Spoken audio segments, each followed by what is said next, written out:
Hey, welcome to episode 39 of the Next Step podcast, where people like Missy are the stars. People like you are the stars of the podcast, because we're all about helping people talk about how they take their next step, or you take your next step in your journey with Christ by loving Jesus and becoming like Jesus and sharing him with others. Later on this summer, we've actually taken a break for 2 or 3 weeks. We're going to move in some new content related to our summer question series too, and also continuing to interview. But today we welcome Missy. We're so glad that you're here today, and thanks for joining us. Sure. Thank you for inviting me. You're very welcome. So tell us about you. I know a lot about you because I'll tell you this. Missy was a student of mine at Gardner-Webb University, a star student, by the way, in human services curriculum. She went on to earn her master's degree. She can tell you more about that now, and she is a certified therapist, not certifiable, but certified. Right. I don't know. If you ask my kids, I'm probably certified. So a little bit about me. We met in 2015. Yes, you ma'am. were my professor at Gardner-Webb in the undergrad for groups, which is ironic because I absolutely love running groups, facilitating And that. now that's your thing. It's my thing. I love it. So I am a clinical mental health counselor. I have a private practice in Denver, as well as one day a week, I am going to be doing equine psychotherapy at Bit of Hope Ranch. So I'm really excited about that. I'm also, oddly enough. So equine therapy, tell people what that's like, because that might be inside baseball for some people. Oh, so equine psychotherapy is where they utilize horses to help you process through different things in your life. And it is fascinating because they do mirror you. They will also challenge boundaries. It's really cool work. And Bit of Hope does an absolute amazing job. Absolutely. What they do. I know Matt and Meg Vanderbilt. They're very good friends and just real cheerleaders. I'm grateful that y'all have gotten connected to help in that kind of way. Yeah, he had a plan in all of that. Well, that's absolutely. God knows what's going on. Yeah. So tell us more. Tell us where you're from and tell us a Missy story. Oh, a Missy story. So I'm actually from Baltimore. Okay. Did you notice I did not put the T in there this time? Baltimore? Grew up there, was married 1996. Okay. Have 3 children. I actually have 3 children. My first son, Gregory, was born still at 38 weeks. Sorry. A year and 5 days later, Jonathan came. Yeah. He's my oldest, who's getting married in November. Fantastic. He was born a year and 5 days. He was 5 weeks early. He spent a little bit of time in the NICU. Then Timothy came 2 years and 2 months after that. They are... Oh my gosh, being a boy mom is the coolest thing in the world. What do you like about being a boy mom? Oh my gosh, they're just so cool. They're energetic. Yeah. I grew up with just brothers. I was the only girl in my family, so I think God was like, "Look, you can handle boys. I'm going to give you some boys." We would build things and just knock them down. Their energy and love to be outside and splash in the water when it's raining. And they love their moms. It's just something different about being a boy mom. That's awesome. Yeah. So in terms of your birth order and your biological family, where are you? I'm middle. Okay. I'm the middle. So yes, I'm like, that's why I think counseling was perfect. Absolutely. So boy, girl, boy, or you're more than 3? Boy, girl, boy. And then I have a brother who's 15 years younger than I am. Wow. How about that? Yeah. So you're kind of like the princess of your family. Well. Or the mother? Definitely had that mother role. So you had a lot of practice with your brothers before you became a mother. Especially my 15-year-old one. That's cool. That's all right. That's cool. I had not thought about that. So one of the things I know is that you take very seriously everything that you undertake.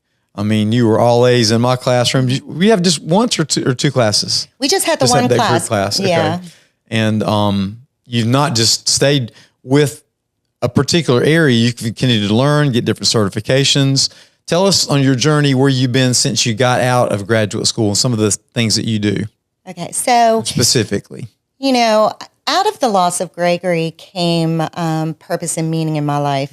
And that purpose and meaning was doing a lot of grief work. I understood what it was like not to give out those platitudes and try to fix things that were unfixable. Right. So I went in to hospice and became a grief counselor for many years. Awesome. And then after that, I left and decided to go in private practice. Grief work is still like my passion. And I enjoy the ability for individuals to be so vulnerable with me and for me to help carry that. But I needed to kind of take a break and do some other work, had received training in trauma-based therapy, so wanted to utilize that a little bit more. What a powerful gift. So tell people about hospice. There's a lot of myths around hospice that people don't understand about it. What would you say to people out there that, because there might be some that have heard it, and maybe even some that have parents or family members approaching end of life. What does hospice do and what does hospice not do? People say hospice kills people. Oh, yeah, okay. That is like, they don't kill people. No, they don't. You're dying because you're dying. You know, here's the reality of things. We have two things in common. We're all going to be born and we're all going to die. Right. And there is a place where you can die with some dignity. And they provide that for you at hospice. They provide such care to the family, not just through having doctors, nurse practitioners, nurses, social workers, but they also have, of course, the nursing assistants that come in, and really their jobs are so underappreciated and undervalued because they have the most intimate job of caring for you, your physical sense by bathing and things like that. But then afterwards, the grief counseling that's provided as well. But that's what hospice is all about. Awesome. So I've had good experience at several different hospice houses, but in our county, for people that might want to know, Robin Johnson House is an excellent facility. And I've not been to a bad hospice facility at all. But sometimes there are facilities you go to, and sometimes they come and stay inside your home too, right? Or come to visit while you're permanently living in your home until the end. Right. Did you ever do any home visits or mostly? Okay. No, a lot of my visits were home visits, and I would do what was called anticipatory support as well.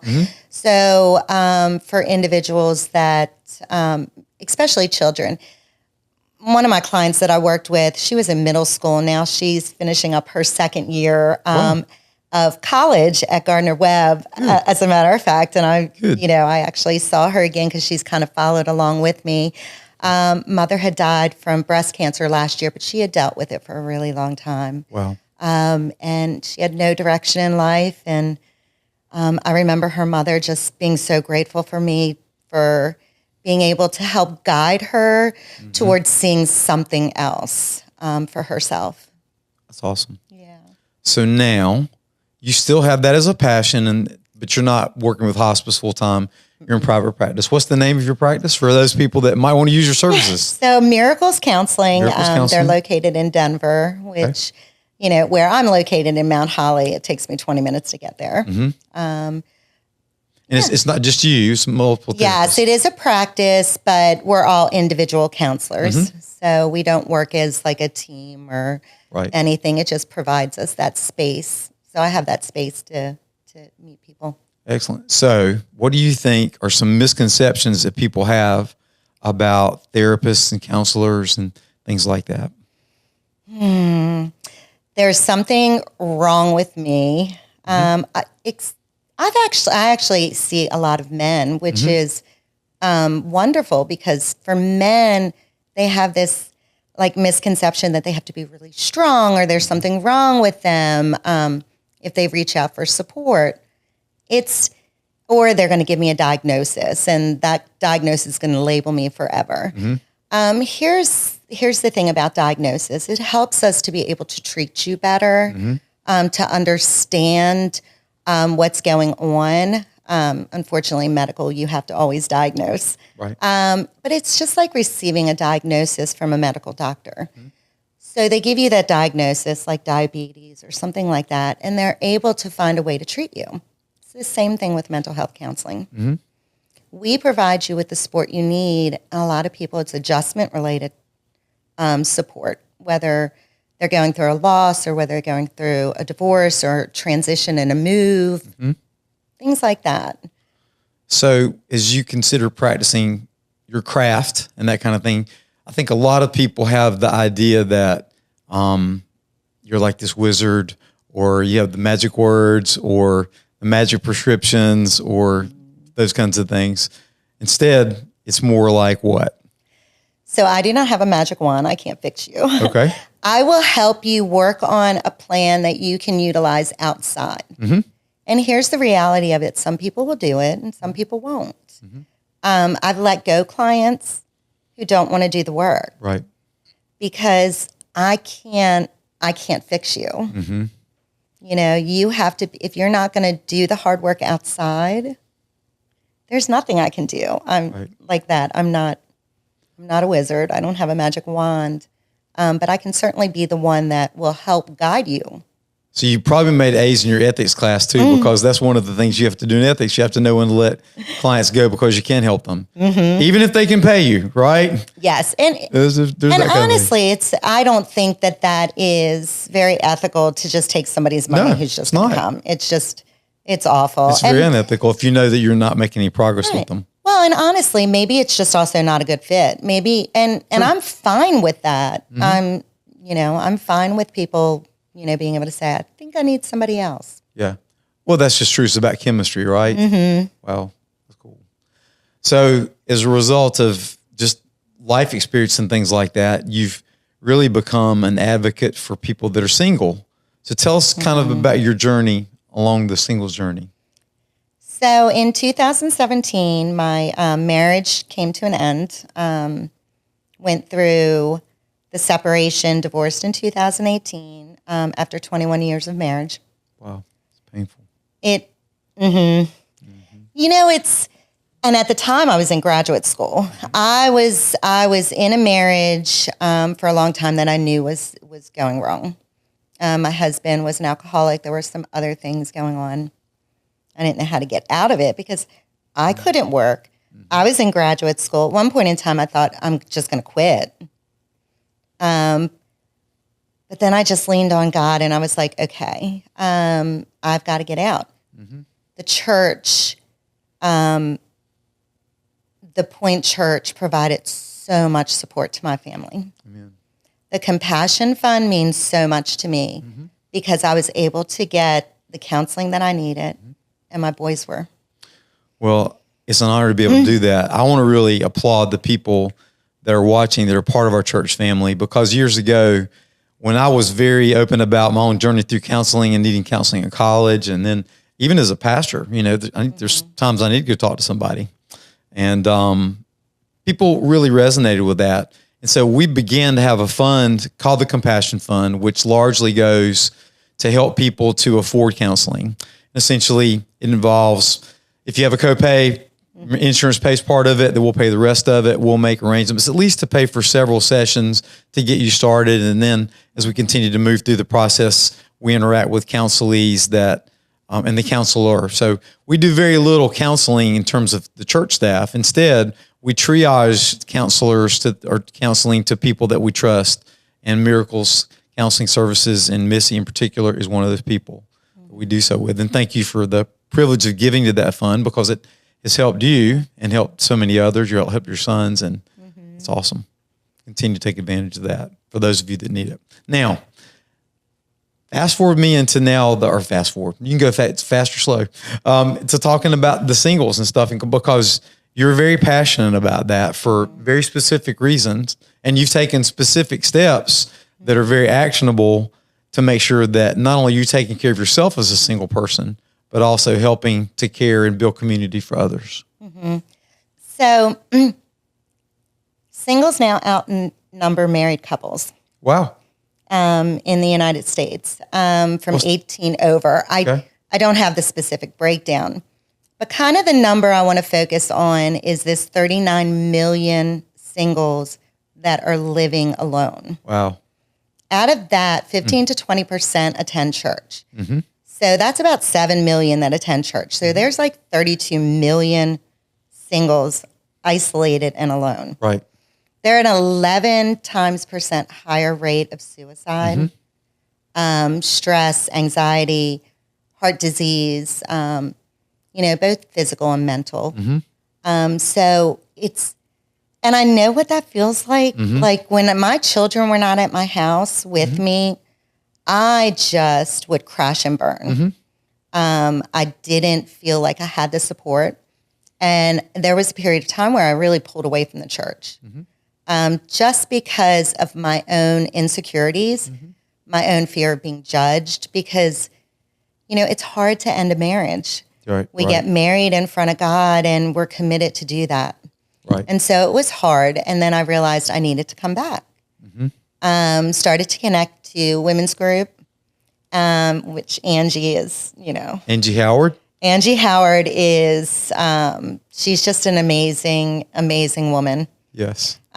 Took Financial Peace University with her husband. Wow. So you took the initiative. I got to get my finances in order too, right? Yes, because I really didn't. I never was in charge of any of my finance. He was in charge of everything. So there's a lot of other pieces there, but everything. So I really didn't know how to do that. And so I knew I had to do that. For a little while, I was on EBT because I couldn't afford to buy groceries for my home. Wow. But that's okay. That's a program that's available for people in the midst. Now I'm like, okay. Awesome. Budgeting things. I do my budget every single month. Fantastic. And setting things aside. But Dave Ramsey would be proud of you. And Mike Howard and Angie Howard. yes, be proud of me. But anyway, going back to the singles ministry, what I realized is that I'm not the only one that's feeling that way. That pulls away from the church because we just don't feel like there's place for us. And so that's where I reached out and talked to Brad, and we came up with the singles ministry. Fantastic. So essentially, talk to us about some of the things that you do. Certainly you have a group, but it's not just a therapy group. Tell us about it. What do you do? So we usually go through a book.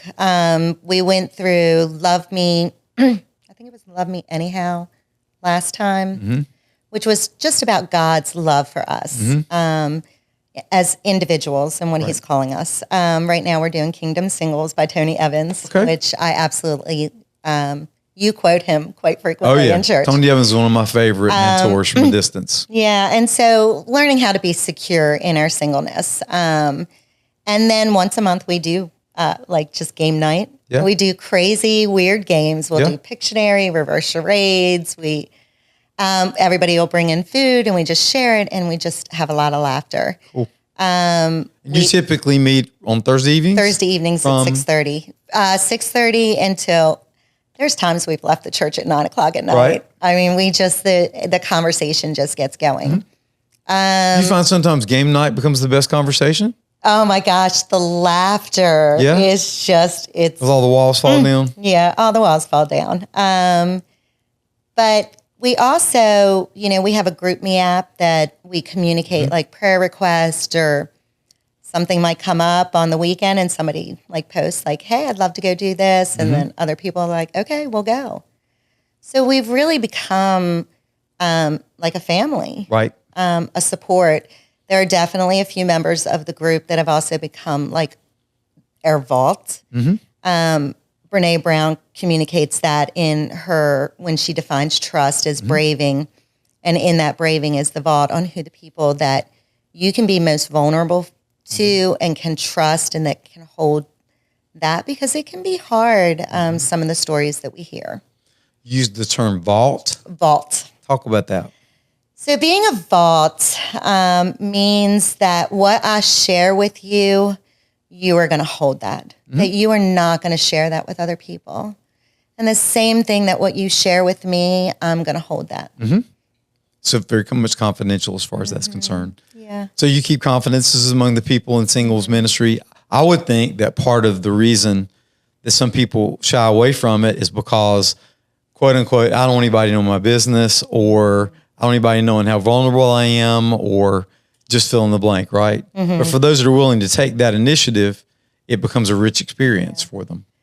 And so, and for people that are fearful of that, I don't want to share that, I keep thinking of, was it Einstein? You do the same thing over and over again and expect different results. Which is insanity. Yep.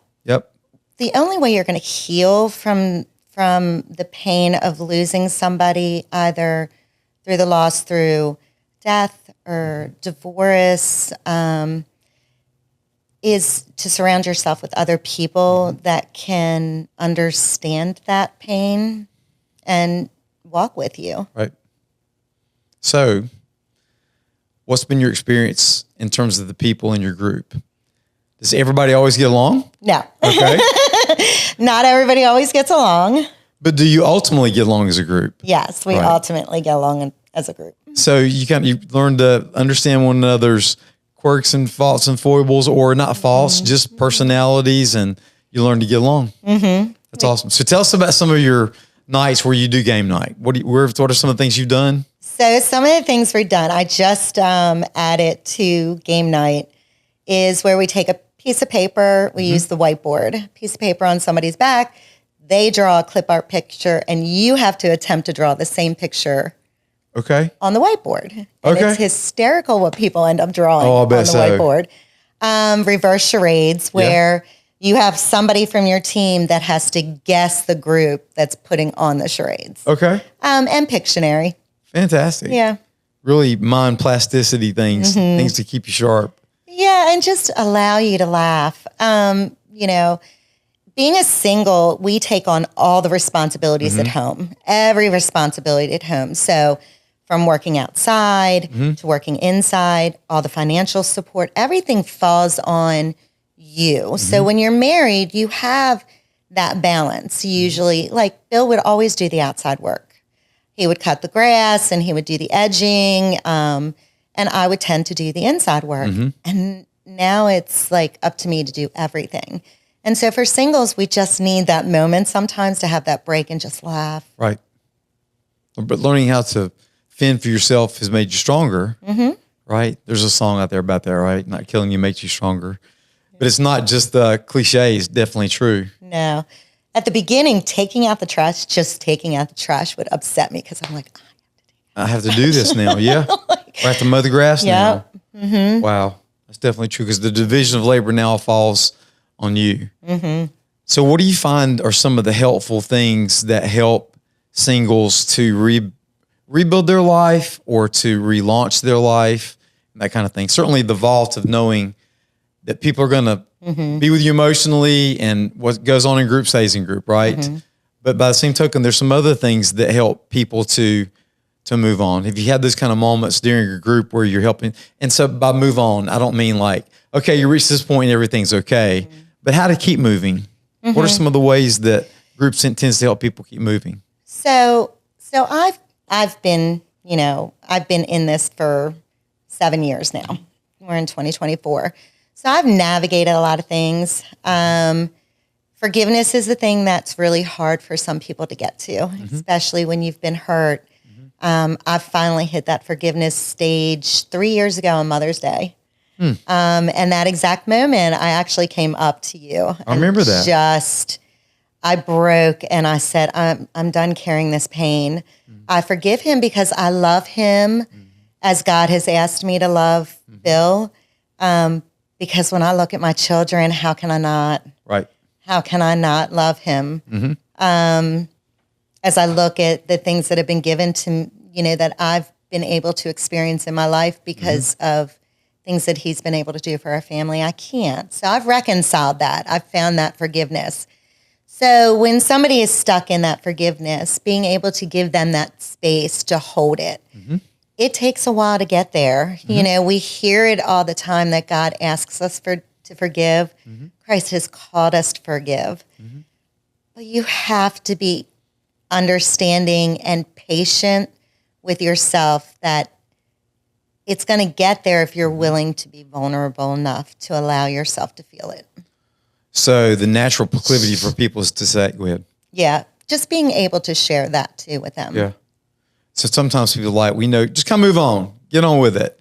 Another world out there and those kinds of things. And forgiveness is not like that. It definitely has a speed, and speed's different for different people. How did you know that you had forgiven? What were some of those mile markers to help you to know that you had moved past that point of holding on to bitterness and moving forward? So Jonathan and Timothy took me out for Mother's Day dinner on a Friday evening. And I just kind of scrolled through Facebook and I saw some things on his Facebook page that didn't make me feel angry, but made me feel really sad. And we were at church, and it was on Mother's Day. And of course, you do a lovely Mother's Day So service. did you mean sad for you or sad for him? Sad for him. Okay. Sad for him. Sad for the boys. You know, they don't have the father that, you know, I wish that they had at times. I mean, he's missing that. And that's okay. But on Mother's Day, you were talking something, I think it was more the music on Mother's Day that I was just like, oh my gosh. And I remember just breaking. And I remember looking at Jonathan and Timothy and remember saying, if I wouldn't have you if it wasn't for him. And it was just at that moment that I realized I needed to let go of that. Yeah, that I forgive him. Wow. And so let go is not, it's a bad term. Forgive really is to give something in place of something that was missing. You're forgiving it, right? Yeah. And once that moment happened, the relief that came from it was amazing. Do you find yourself, because I think this is another sign you've forgiven someone, where you're wishing the best for them and you're not mad at them? So I pray. And in the book, Love Me Anyway, it talks about praying for the people that have hurt you. Because if you can pray for somebody that's hurt you, you can no longer feel hate and anger towards them. You can only feel love. Yeah.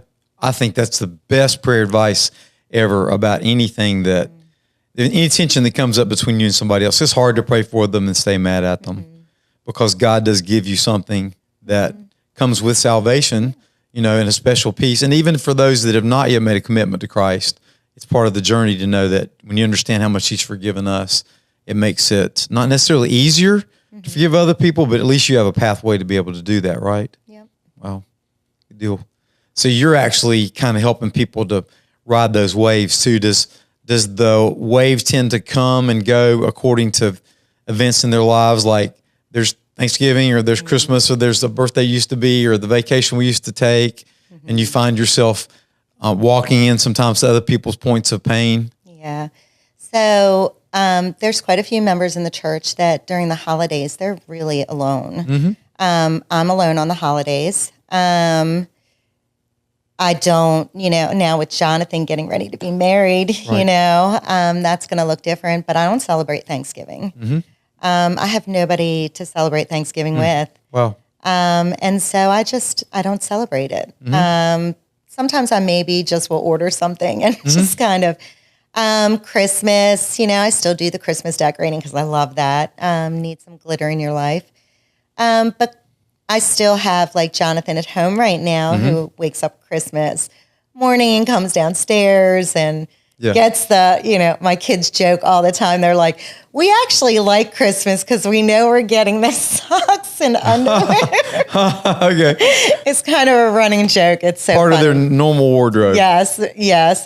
It's kind of funny. So Jonathan works for Wells Fargo, and Timothy is in the service. He's in the Air Force. He's in Arizona, and he's married. Married, okay. Yep. So they're starting their family. So so the holidays are different.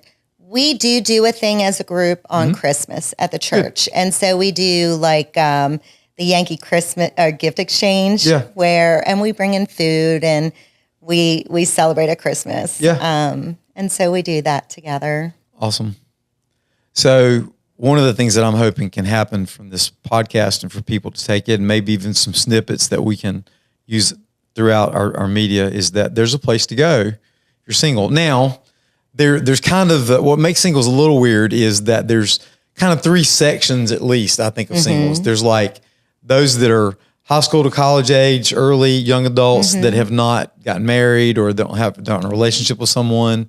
And then there's people that are middle-aged, I wouldn't call that, just in the middle years, which are late 20s, 30s, 40s, 50s. Then there's another group of people that are widowed or to some degree, some people that have people in their family that where one is already afflicted with memory loss. It's almost like it's a living death. So there are different kinds of things. It's not kind of like you're going to come into this group and there's going to be a 21-year-old and a 35-year-old and a 47-year-old and a 70-year-old. Your group is going to be somewhere between 30 to 50, something like that? Our group is actually 30 to 70. 30 to 70. Okay. So you guys, we do. Fantastic. And we have, one of our members is a widow. Okay. So she comes with a different set of experience. But she provides such a wealth of knowledge and wisdom from a different heart. But yeah, cool. We have all those different ages. Fantastic. And so one of the other things that I would also stipulate is a lot of times when you think about this is, oh yeah, this is like a church dating service or meat market or something like that. It's definitely not that. So do you have any boundaries around that so that it doesn't become, hey, baby, how you doing kind of things? I think there definitely been some individuals that have come and gone pretty quickly because that was their agenda. Yeah. Right. Yeah. Definitely their agenda to look for, to find somebody. Right. And I think they see as soon as they come in that that's just not what this is. If something happens, down the road, then that happens. But the agenda is not to be like a hookup. Right. It's not a speed dating thing where you move down to the next side. It's all about being a group and sharing life together and that kind of stuff. I think it's really fascinating that you've got that large disparity that people feel comfortable with that. And it's really interesting that some of the best ministry that happens, I think, happens quote unquote cross-generationally, where somebody that's been there can help you with where you are now and vice versa. They can help you to maintain hope even though you're not where they are and just all those kinds of things. Yeah. And it's interesting, like in our group, we have individuals that haven't been married ever, that are in their 30s, divorced. And then, of course, we have the widows. So we have all these different facets of singleness in variations. And it's really neat to see different perspectives. I've learned from the men in the group just the dynamics of what it is like for, because we've talked about like dating and things like that. I've tried dating. It's not for me. But in like men and kind of what they're looking for and how difficult it is in, especially now, dating. Dating is basically online and they have it set up almost like you're at a slot machine, like scrolling and scrolling and scrolling. And it's just mind numbing. So talk more about that, because there might be some people out there that are going like, do you find there's anything good in that as a single person, or is it all just pretty negative in terms of your perception? Do you know people who've had good experiences with that? Okay. Jonathan met his soon-to-be wife on a dating app. Yeah. So, and they just clicked and now they're getting married. I mean, yes, it is there. I think for me, what I've realized is that I really don't want to date.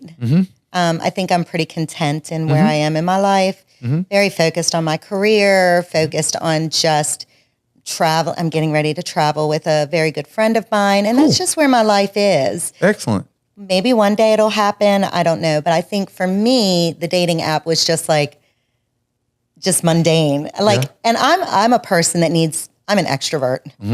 So I think the dating app just didn't work because I need to be around people and feel that out and see what they're like. And I can't get a reading from that. Right. But for some people, yes, it's very successful. I think, as a matter of fact, I think if you talk to Brad, he'll tell you. Yeah. Yeah. Brad met Kristen. That's true. So it can be very successful. It can be, absolutely. So, I mean, you've got some amazing perspectives to help people with as far as that's concerned as well, too. As you think about how you move forward with your group, you're meeting throughout the summer. We meet all year round. Yeah. You don't take a vacation it's not that you meet 52 weeks a year, but you're meeting regularly throughout the year with some breaks here and there, right? Yeah, well, and I do have, so there is another member of the group that I trust immensely. And if I cannot be there for some reason, she helps to facilitate the group and fills in. So, good deal. Yeah. You obviously went to groups class, because one of the things you're supposed to have in every group is a co-facilitator, Batman and Robin or whatever, Riddler and Joker, or I don't know, whatever's going on with that. So what would you say to the person that's out there that is,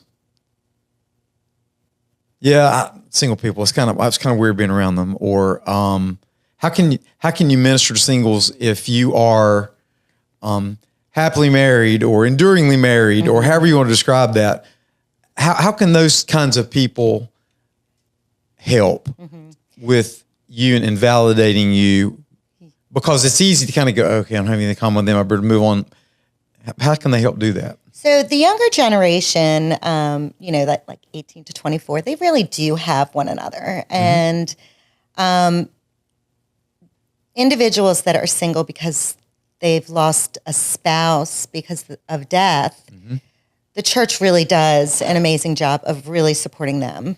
When it comes to divorce, it's really hard to find that support.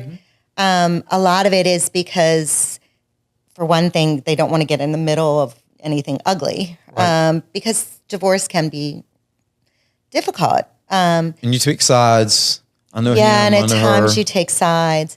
Is finding a way to really come in and support them at that time. Anybody that's grieving the loss of someone, whether they're still alive or by death, they don't even know what they need. Right. And for somebody going through a divorce, they're just like a widow or widower. They're in survival mode. Right. So if you ask them, what is it that you need? They don't know. So offer them help. Do you have anybody that can help mow your lawn? Do you have somebody to take you to a doctor's appointment? And there's a lot of support for individuals. Of course, widows and widowers, they have that support. But for somebody that's separated and divorced, really there's a lot of shame and guilt that can come from it. And so they don't want to reach out for help. So being the advocate to say, hey, you know what, I'm going to come over to your house and maybe just drop off a meal. Or DoorDash. Now today, you got DoorDash. That's right. DoorDash. DoorDash is coming. It's coming for me. Let me come over and mow your lawn. Something broken in the house. I am very, very talented. I've had my grandfather, who is a role model. I can build furniture. Oh, wow. I've done all the work. I can do plumbing, little plumbing work and things like that. But for some individuals, they don't, and they don't have the financial means to do it. Right. So how do we connect them to somebody that might be able to provide that support? Excellent. So I would also say that it's very valuable for you just to notice somebody if they are alone, to make sure they say hello. I try to do lots of interactive things, which is really atypical from what we used to do. We first started as a church. The church in America had this idea of, well, let people come to church because there's people that are far away from God and they can just kind of gently be calmed in from the edges over time. And then 9/11 hit, and I think it kind of came like, hey, man, I want the truth, and I want it hard, and I want it fast, and I want it now. I want relationships. I want to connect with people because somebody might try to kill me tomorrow, right? I think that kind of gave that as a catalyst. So now we do some interactive things like I say, turn and say this to somebody or to meet somebody. I just think it's important that that person you're talking to, they have a soul, and that soul matters to God, and your smile or your interaction with them might be the only positive thing they get on that given day or maybe even that given week. Obviously, social media can help or it can hurt, but the more interactions that are out there, I just have been finished reading Arthur Brooks and Oprah Winfrey's new book about relationships and getting the life you want, I think is the name of it. And he makes him start, he's a neuropsychiatrist and social scientist. And he's been the head of a think tank up in Washington, D.C. He was on the faculty at Harvard. He writes for the Atlantic Monthly. So he travels in some high circles, including Oprah. And they both have this kind of yin-yang kind of relationship where, he's strong side, she's weak side, or whatever. They fit well together in this book. But he says that if you really want to have a conversation with people these days and you can't see them, talk to them on the phone. Don't text them. Don't email them. But friendships can be much more developed with that auditory sense of doing that. I think texting has kind of become a way of going like, I'm going to send you something and I'm going to read it when I want to or pretend to pay attention to it when I want to, right? Whereas a conversation is that, and so just engaging people in conversation on Sunday is important. When you're out on the connection space or you're in the lobby area and you see somebody, how are you doing? My name's Billy Bob or my name's Jane June or whatever. and sharing your life with other people. Yeah. We have to have connections. We're not meant to walk this world alone. Right. We're just not. I wanted to ask you, how was COVID on you as a counselor, the era, and then how was COVID among counselors? So me personally, I was, I had actually hurt my neck right before COVID happened. I had a bulging disc in C5, C6. So then, and I was receiving some treatment. COVID happened, stopped. Oh, wow. I could not get in to see anybody because I was not an emergency. And so I had to live in chronic pain. Also, I'm very much of an extrovert. I want to sit with my clients. And when you're doing grief work, doing telehealth, I can't.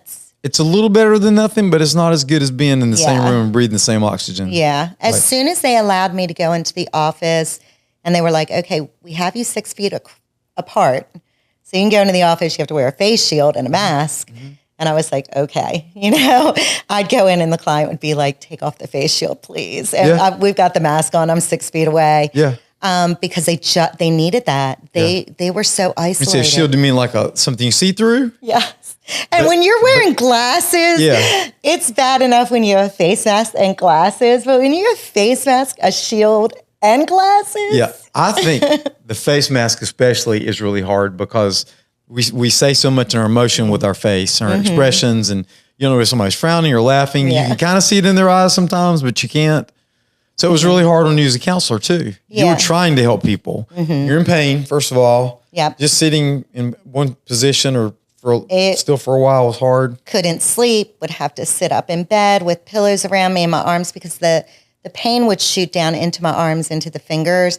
And then finally, near the end, before I had surgery, it would settle in my elbow. And it was all the time. And I'm one that doesn't like to take pain medication. Like they gave me trazodone and I saw things in my room that terrified me. I was like, I'm not taking this. Look, I can catch my hand. Look. Oh, boy. No, I'm talking creepy. I was creepy. No, I'm not taking this. Yeah. So it was ibuprofen and Tylenol. And that's just how I kind of went through it. And they tried to resume some therapy and injections, and it didn't work. So I had to go in for surgery. Right. That's really tough. Yeah. I'm glad. So you're feeling better? You doing better with your treatment plan now? I am. Good. I am. So everything looks good. It's still healing perfectly well. And yeah.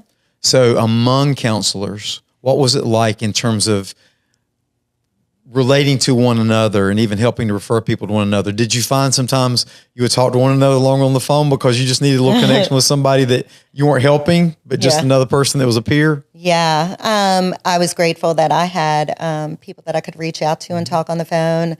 I maybe did the bad thing, but would meet people at Lowe's to go walk through the home and garden section, because you need to have some flowers. Yeah. I got a lot of criticism because I would tell some of my clients, you know what you need to do? Just go to Lowe's, pick up some flowers and bring them into your home. And people are like, I can't believe you're telling people to do that. And I'm like, we need to have some color in our life right now. It's so dark. Yeah. It was kind of funny there for a while is that people didn't feel good enough to come to church, but they could go to Lowe's and a Walmart because that was essential. Well, or people had that kind of thing. What was really hard about the pandemic from your perspective as a professional and my perspective as a helping professional is each person had their way and their lens through which they were seeing that. And it wasn't just this way or that way. It was all across the spectrum. So you're going to Lowe's idea for some people was like the cardinal sin. For other people, it's like, meet people at Lowe's. We're having drinks afterwards or whatever, whether it's Starbucks or something else. And I just think it's fascinating to what it did to us. I think that more damage was done by keeping us separated than bringing us together. Well, and in a safer kind of way. And we determined to do that way. People would get mad at me because we met. Then people get mad at me because we didn't meet and shake and hold hands and stay close together and breathe in one of those faces. And I'm kind of like, you know what? I got to be pastor to everybody. And so if you want to be mad, that's fine. We're going to meet for those who want to meet, and we're going to do online for those who want to do online. And we've continued that because that's kind of the world we live in today, right? Yeah. Well, it's interesting. I mean, they closed down all these places, but like bars could stay open, liquor stores were open, and liquor stores are so small. And, Yep. so 20% increase in the sale of alcohol during COVID was scary because how did some people cope? People that were in recovery from addiction, they backslid and went to the thing that they knew that they could get through. And so I would rather be together 6 feet apart than be isolated and alone. Right. Good deal. So the lesson for us from your life is singles are people too. Yes. Respect them and don't act like they're not there. And then second, that, spend some time interacting with one another, and it's good for everybody to do the same thing. Yeah. Right. All right. I've just some random questions I want to throw at you. So you mentioned you're going to be traveling this summer. So where are you going to travel? I'm going to Ireland and Scotland. All right. I have always wanted to go. We're doing a travel, and it's my best friend who graduated Gardner Webb as well. Yeah. She's a substance abuse counselor. You met her, Robin. Yeah. Yes, absolutely. So we're doing Ireland Have a good time and with Scotland. Robin. She's ready. We are so ready. So you're going to Ireland first, then Scotland? Okay, that makes sense. You cross over Ireland to get to Scotland. That's really cool. I'm excited about that for you. So that kind of takes the first question out of the play. But let's go to it this way. If you are traveling somewhere in America, are you going to go to the East Coast or the West Coast? Somewhere on the East Coast or West Coast? Where would you rather go? I'd probably say the West Coast. Okay. California is beautiful. There's parts of California that is so beautiful. Yeah, they are. I've been out into the Grand Canyon, and it's beautiful. I would visit. Right. You're not hiking down it. You're going to look at it, right? Yes. Right. You don't want to live there. Yeah. I understand that. So are you a hamburger person or a hot dog person? Hamburger. All right. So cheeseburger or plain? Plain. All right. Wendy's or Five Guys? Five Guys. Okay. So you want the executive hamburgers. That's a good thing. Yes. That's cool. Bougie. Bougie. I like bougie hamburgers. Ice cream or cake? Ice cream. All right. Tony's or Ben Jerry's? Tony's. All right. So what is it going to be at Tony's? What are you going to eat there? It is going to be the black cherry. Okay. Good deal. Yeah. I have never had anything bad there. No. Incidentally, if you guys don't know where Tony's is, Tony's is in the middle of good old Gastonia, and they're open like from 9 or 7 o'clock in the morning until 9 o'clock at night, like almost every day of the week. I think they let people sleep a little bit on the weekends, and it's a magical place, and that ice cream is good. My personal favorite is the Almond Joy. It tastes like coconut and Almond Joy. It's magical. I try to not drive by there because I'll get it too often. But all right, so mountains or beach? Mountains. Okay, because? Just it's peaceful. I love the mountains. If I ever won like the gazillion dollar lotto, I would have a mountain place. Awesome. Used to go there camping all the time. I love fishing. It's one of the cool things about Bit of Hope. They have a lake. They have like a little pond there that you can actually take your clients fishing. I've run in a race on Bit of Hope's land before. It's a very beautiful property. Yeah, October they're doing the 5K again. Fantastic. It's kind of slippery the day I did it. It was like after a lot of mud, but they really came back strong. And it's just wonderful just to be out there to breathe the air. Incidentally, for those people that are out there that might have somebody that could benefit from equine therapy, they just go to Bit of Hope Ranch online and make an appointment or call or something like that. Yeah, they can call or make an appointment. Yep, call or make an appointment. Good. Yeah. Excellent. All right, so Democrat or Republican? Not really. We're not going to do this. North or South? I like the South. Okay. Yeah. Although I like the North for winter. Okay. Interesting. I'm a winter person. You like cold and put on jackets and stuff like that? Oh my gosh. Yes. I like to snuggle. Yeah. I find like the winters down south are like darker because I like when it snows because the snow blankets the ground and when the sun comes out, it just kind of glistens and it makes everything look fresh and new. Yeah. So I do miss that. The winters down here are tough on me. Yeah. They're really tough on me. I do have some seasonal affective disorder. Because you're in the Sun Belt instead of where there's snow and light coming off the snow. Yeah. Interesting. So if people might not know what seasonal affective disorder is, tell them what that is. So that's usually because of the evenings are shorter. So it gets dark, 5:00 at night. Right. And you're not getting that vitamin D for one thing. You're not getting the sunlight. And it just seems dark and cold at the time. So this year was really tough. It was actually really tough on me.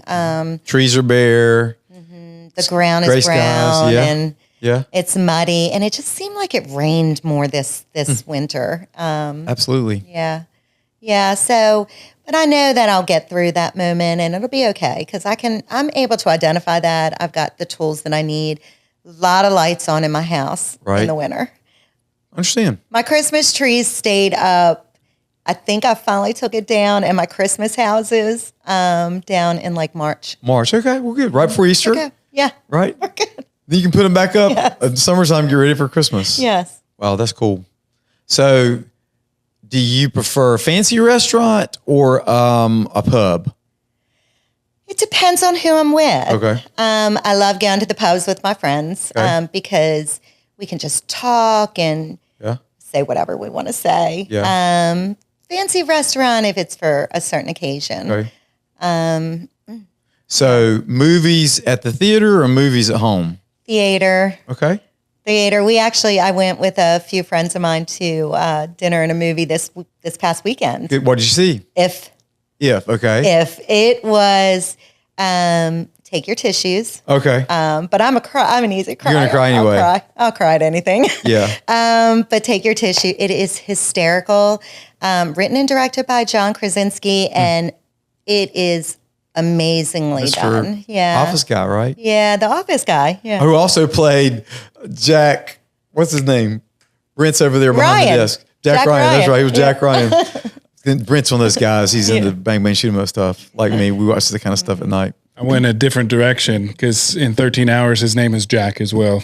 Oh, really? 13 hours. That's right. Okay. That's right. Okay. Good deal. That's good. See, we've got multiple perspectives in the room. That's really cool. Well, so Missy, how has our church helped you take your next step on your journey with Christ? It is a lot. So first off, I do feel like when I walk in there, that I feel safe, loved. I know that there have been many times I've gone into the prayer room and cried and had Francine and Daryl and the prayer team just pray over me when I've needed it the most. I was baptized there. Yeah. Did my baptism there when I knew at that moment that I needed to just give fully over. Do I still battle sometimes and have conversations with God? Sure. Yes. Can they be kind of like, well, I'm not going to do that. And him say, oh, well, yes, you are. Yeah. Do you see any places in Scripture where there's permission to do that? Oh, so I don't know the exact places. That's but all right. Just tell us the story. I love when individuals come into me and they're in pain and their faith. They're like, I'm really, and I'm like, but I can't yell at God. And I'm like, why can't you? Yeah. I'm like, you're a child. Did you ever yell at your parents? And they're like, well, yes. Yeah. And I'm like, okay, so God is your father. Yeah. If you want to get through what you're going through, you gotta lay it out to him. Yeah. When I lost Gregory, there were many a times that I was extremely angry at him. Right. That I couldn't understand. But what I learned is that it's not him. It was a horrible thing that happened. It was just the umbilical cord. And he didn't cause that pain to happen, but he allowed me to be in that pain because ultimately the greatest gift that God has ever given to us is the gift of love. Amen. The flip side of that gift is all those emotions and feelings that come with them. They're not good, bad, ugly, or anything. They just are. They're what make us human. If you don't have the capacity to feel that way, then you don't really have the capacity to love the way that he's asking you to. Yeah. Christ was angry. Yeah. Christ got angry on the cross. He got angry at other people. He got angry at God when he was on that cross and said, why have you forsaken me? Because in his pain, that's what he felt in his heart, but he knew that he didn't. Right. He knew that what he was called to do was so much more. God's calling us in our life to do so much. In the pain and suffering that we endure, we can either live in that pain and suffering or we can take it and use it for something else. Right. That's powerful. I'm just grateful that God's called you to be a counselor, a therapist, but more important from the perspective of our church, not more important, as important, is that you've chosen to be part of group life to help people that are singles involved. So again, singles meet each Thursday evening, typically around 6:30, and usually 6:30 to 8, but it might be a little bit longer, it might be a little bit less. And it depends on sometimes, when we get into conversations and we're just, done our conversations, but hanging out in the hallway, just. Do you think you'll do something at Christmas again this year? We will definitely be doing something at Christmas. Fantastic. I would love to maybe try to figure out a way to do something at Thanksgiving for some of the members that just don't have a place to go on Thanksgiving. Very good. Maybe a Friendsgiving. There's I like it. Yeah. Giving. So there's something for everybody at the point, but most graciously or gratefully today, I want to thank you for being with us and thank you for being our audience. Please like this, share this, whether you're watching this on YouTube, Spotify, iTunes, various other platforms, because this is really a place where real people are talking about real life. And we're grateful that Missy's been with us today. And Jonathan, Timothy, you shared your mom with us today and all of your clients and that kind of stuff. Thank you so much. Absolutely. And grateful for you. But I'm also, as a proud teacher, I'm proud of you. Good job. Way to go. Thank you. You're an awesome teacher. Thank you. We'll see you next time for episode number 40 of the Next Step podcast. Remember, this summer, we're going to be doing a whole series of questions or basically messages throughout the summer on Sundays about questions you're asking for. You can ask those questions by scanning the QR code on Sunday mornings. I think we're going to have them on the app. Is that correct, Brent? Or are they already there? They're already there, and you can actually do that as well. We're going to answer all the questions, whether we answer them on Sunday morning or in this environment. We might do some things this summer that are a little bit different. But thanks for tuning in, and we'll see you next time.